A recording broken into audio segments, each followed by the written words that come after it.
Hey everybody, it's Jason Blaha here. I thought I would sit down, do another video for you guys and gals. Let me get a sip of my water.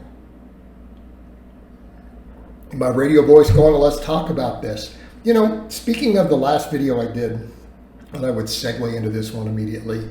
You know, one of my clients had said, hey, and actually a couple of them have, they're like, you always talk about back when you were younger, guys, before they went on anything, right, before they cashed in their natty card, there was an expectation that you would bench 300, squat 400, deadlift 500, even if you didn't power lift or you weren't respected. Nobody wanted to help you. Nobody liked that. You were a cheater. You had to pay your dues. They're like, how was everyone that strong?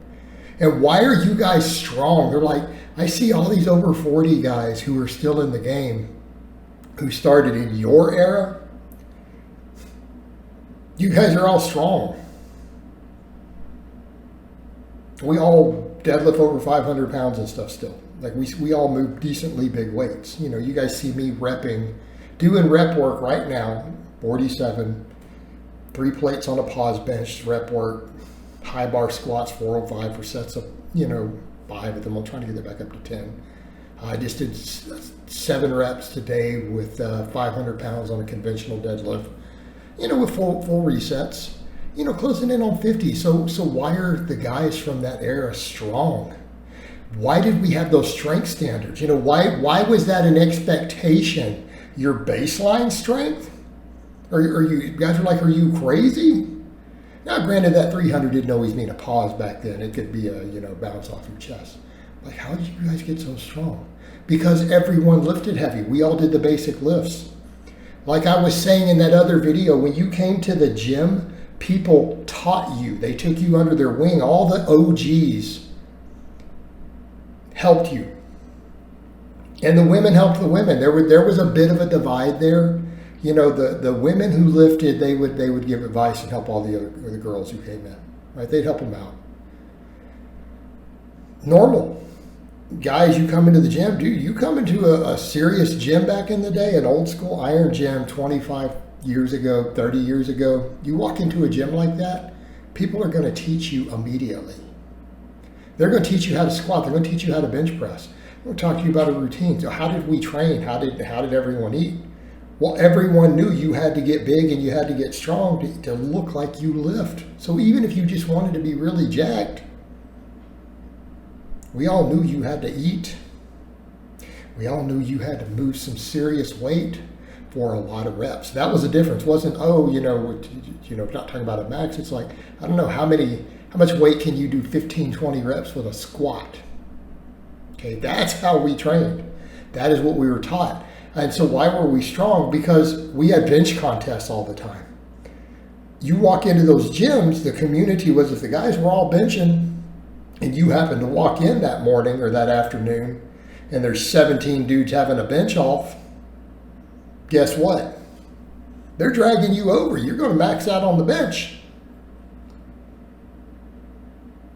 They're having a chin-up contest. If the gym bros are all having a friendly chin-up contest, they're going to start rounding everyone up in the gym, and you're going to do chin-ups for max reps. See who can do the most. That was normal gym life. Okay?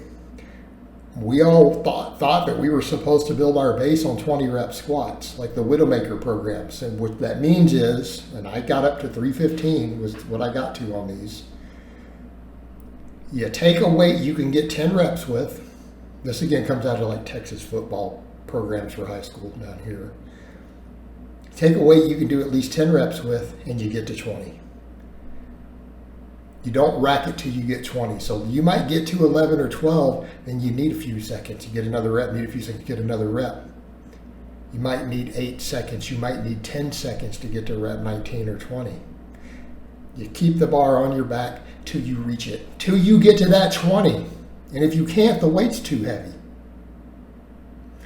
You get to that 20, then you rack it. Okay? Then you go do your other lifts. You didn't necessarily do a bunch of squatting after that. Because you didn't either. Like, I one set of 20 reps on a heavy squat pretty much to failure. Your legs are going to grow. You're good. You did your real work for the workout. Now you can go do your benching and your pullovers. And yeah, those were normal still back then. Your curls, because everyone curled.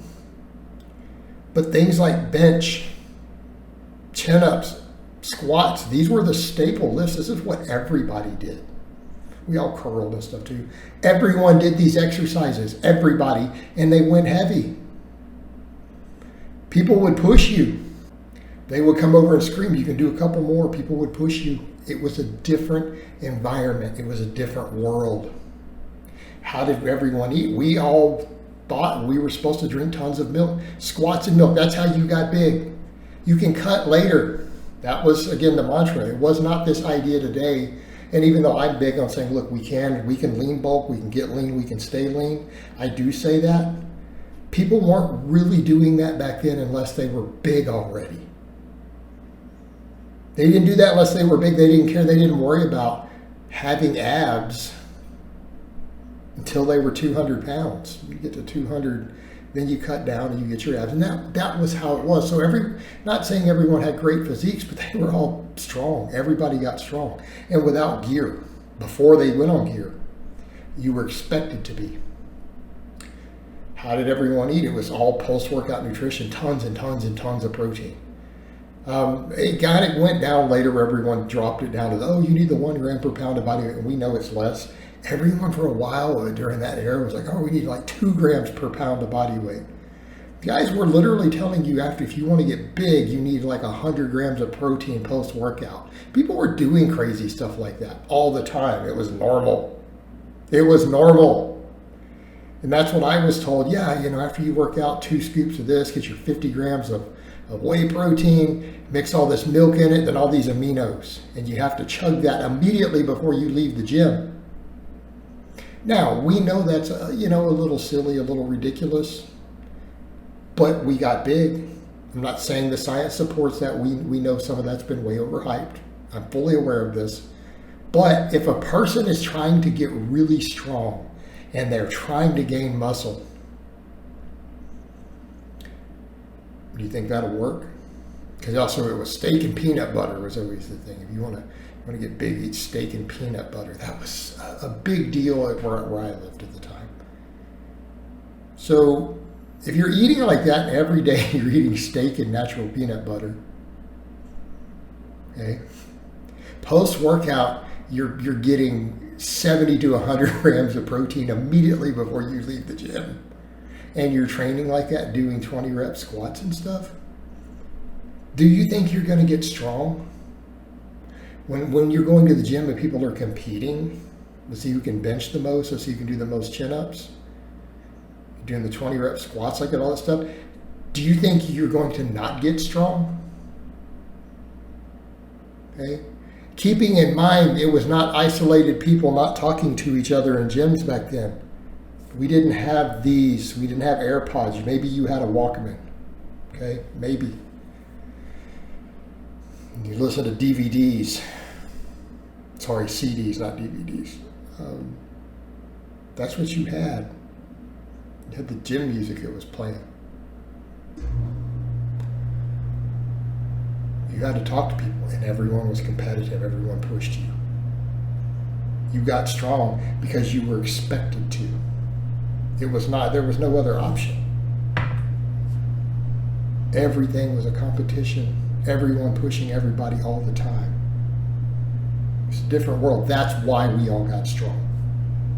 All right, guys, but that's really all I have to say on that today. I hope it's been informative, and I'll talk to you guys next time.